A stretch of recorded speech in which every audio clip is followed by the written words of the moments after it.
a lot of information is coming out in regards to this S26 series, right? We know now what it's going to look like. S26 Ultra, that's their most expensive, most popular, highest selling phone that they have to offer. We do know now what it's going to look like, right? So check this out. I want to show y'all something. They are going to change the dimensions of it. So it's going to be thinner, it's going to be lighter, and it's going to have more rounded corners. So the way it's styled right now, pretty square, right? I mean, it's a square device with just the only thing that's just little rounded corners right there on all four sides. Well, the new one is going to have more rounded corners, meaning when it starts to turn here, is going to be more wider on the device. So it's going to actually, I hate to say this, but it goes back to my video I put out yesterday. It's going to be more iPhone-like, meaning if you've seen an iPhone 16 Pro Max, it's not as square as this. It's more rounded. Well, that's what Samsung is going to do with their S26 Ultra. So let me pull up this photo and I'll show you exactly what I'm talking about. It sort of looks like a friggin' iPhone, and that goes back, that's why I put that video out yesterday. Check this out. So on the left is the S25 Ultra, obviously labeled here on the left. On the right is the new S26 Ultra. So if you can look at the top center of this picture, you can kind of tell it's not a drastic difference when you first put eyes on it, but after you're looking at it for a little while, it's definitely going to be more rounded. And then look at the bottom. You can kind of see right here too at the bottom, the corners it's more rounded. It's gonna, now I think the iPhone 16 Pro Max and or 17 Pro Max is even more rounded than that, but Samsung's gonna make it more rounded this year, and I'll probably bet you on the S27 Ultra it's gonna be even more rounded, so it'll kind of look like, take the shape of an iPhone 16 Pro Max, 17 Pro Max, what have you. Now I don't necessarily mind that. I mean, as long as they keep the cameras on the back away from looking like an iPhone, I'm okay with that. I don't care if they make it more rounded or not. I know some people are going to say, oh, it's going to look just like an iPhone. I mean, as long as the cameras on the back are not going to take form of the S26 Edge that we know now is going to look iPhone-like, I'm okay with it being more rounded. In fact, probably feel a little better. It'll probably fit in your hand a little better, probably fit in your pocket a little better. Remember, it's going to be thinner and it's going to be lighter. So as Google adds weight and slight thickness to their Pro and Pro XL devices, Samsung's going to make theirs thinner and lighter. I'm assuming with every year moving forward, which is nice. I like that. It feels nice and refreshing. The S25 Edge is so thin, it's so light. Feels like you're picking up a piece of paper in your hand, honestly. So we do have that. Now, we also got news. Check this out. Here's a more in-depth, right, view of the upcoming S26 Ultra.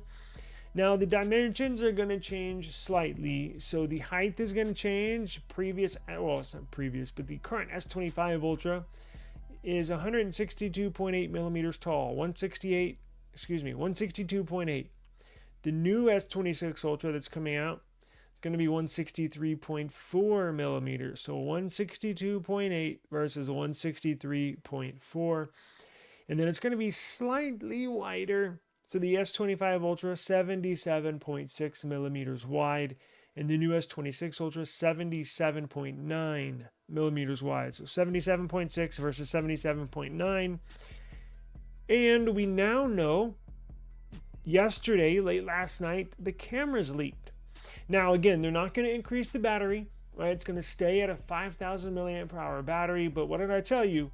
Don't let YouTubers and don't let these publications fool you. It's going to increase slightly, probably to a 5,200 milliamp hour, but roughly be the same. But so what Samsung is doing is implementing what we've talked about before, that battery algorithm that they implemented in the S25 Edge. They're putting that in the Ultra next year, which is going to drastically increase the battery life. And again, I've done some more searching. There's just not much online. I didn't get anything from my Samsung rep in regards to them implementing this battery algorithm in current devices, right? You think it'd be a no-brainer, right?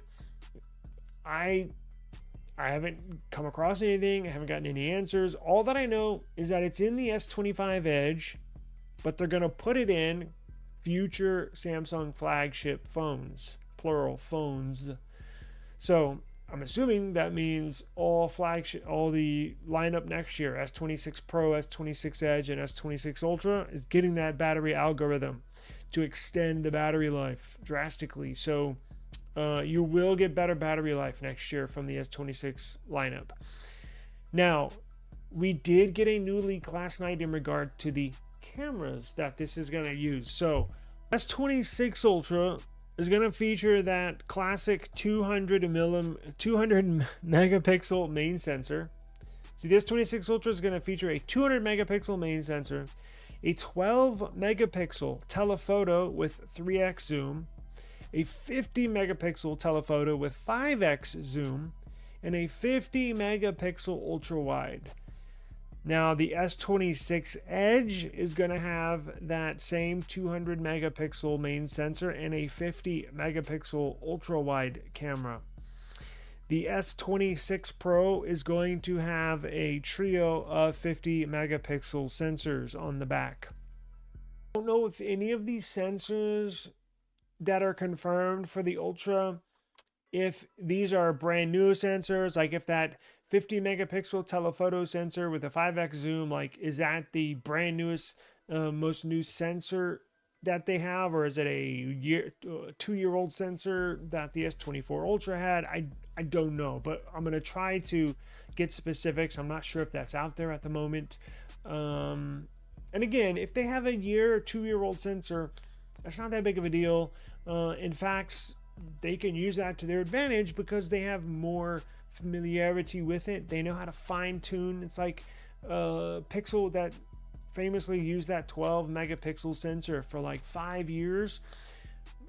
The Google developers, Pixel developers, squeezed every bit of juice out of that 12 megapixel sensor, and it actually got better and better and better every single year they used it with every pixel they put out, because they know exactly how to tweak that sensor, right? So that's why when they say, oh, well, it's got a 2-year-old sensor in there. Well, okay, that's probably a good thing, because when you introduce a brand spanking new sensor, they might not necessarily know the best way to tweak it to get the most amount of light in dark situations, or to get just that right camera angle shot.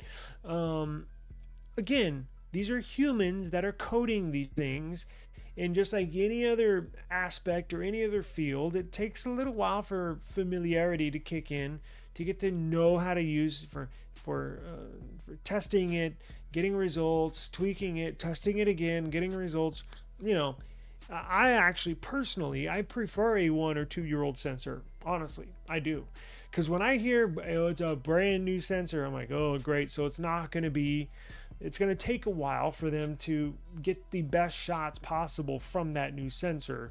And part of me thinks that might be the reason some people are having, you see some of these bad reviews from this new Pixel 10 series. I think they do have a, even though it's the same sensors from last year, I'm not quite sure they've fine-tuned these yet. I'm going to continue to do testing this week on this Pixel. But that's your wrap up for the S26 Ultra. And something I have not talked about yet that I am going to make a video about.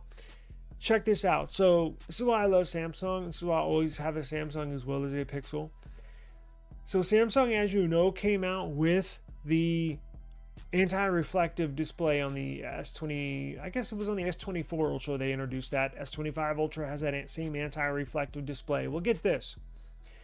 On the S26 Ultra, Samsung is going to introduce a privacy panel option. So it'll be a toggle in your settings, in your display settings. You know those screen protectors where it only allows the user, it only allows the screen visible to the user if you're looking right at your display, if you have it right in front of your face. If you move off to the side, left, move off to the side to the right, you know how it gets dark and gets shaded, so people on your left or your right can't see what your screen is showing, but you would have to buy a privacy screen protector for that, right? Well, guess what? Samsung is implementing that privacy screen shade inside the display. How badass is that? So that will be a toggle. So if you're on a plane, if you're taking a train, if you're on the East Coast or wherever you're at, and you got people to the left or to the right of you, you can just go into your display settings, toggle the privacy display on, and people to the left or to the right will not be able to see what's on your screen. How badass is that?